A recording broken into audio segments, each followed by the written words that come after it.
à juste titre, Naïda Nakad rappelait que nous avions...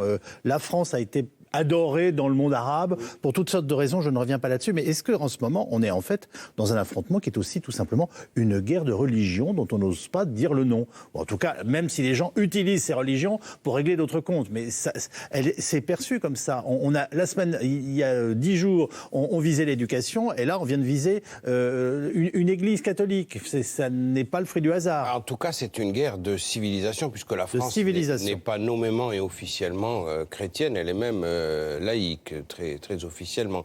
Mais en s'en prenant à son identité même, c'est une guerre identitaire qui a pour but de fracturer la société française et d'y engendrer, d'y fomenter et d'y alimenter une véritable guerre civile. Par l'effroi que tout cela sème au sein de... Une guerre civile ? Une guerre civile, oui, c'est ce à quoi on risque d'assister parce que c'est les théories des islamistes eux-mêmes.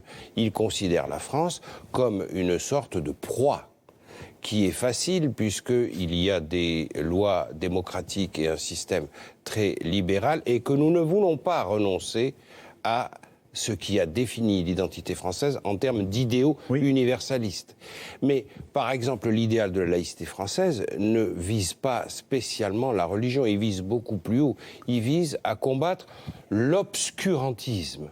Et c'est là que les partisans de l'obscurantisme que sont les islamistes trouvent évidemment la cible idéale, et la France a été ciblée. Mais je tiens à répéter que sans l'appui d'un contexte international et d'États étrangers qui alimentent cette haine, on n'en serait pas là. Oui. Donc, quelque part, la politique, pour revenir à votre question initiale, Yves, la politique arabe de la France, qui était prestigieuse et appréciée, se voit liquéfiée par la montée, en particulier de la Turquie, d'Erdogan, car je ne veux pas qu'on confonde Erdogan et la Turquie. C'est la Turquie d'Erdogan qui est en cause.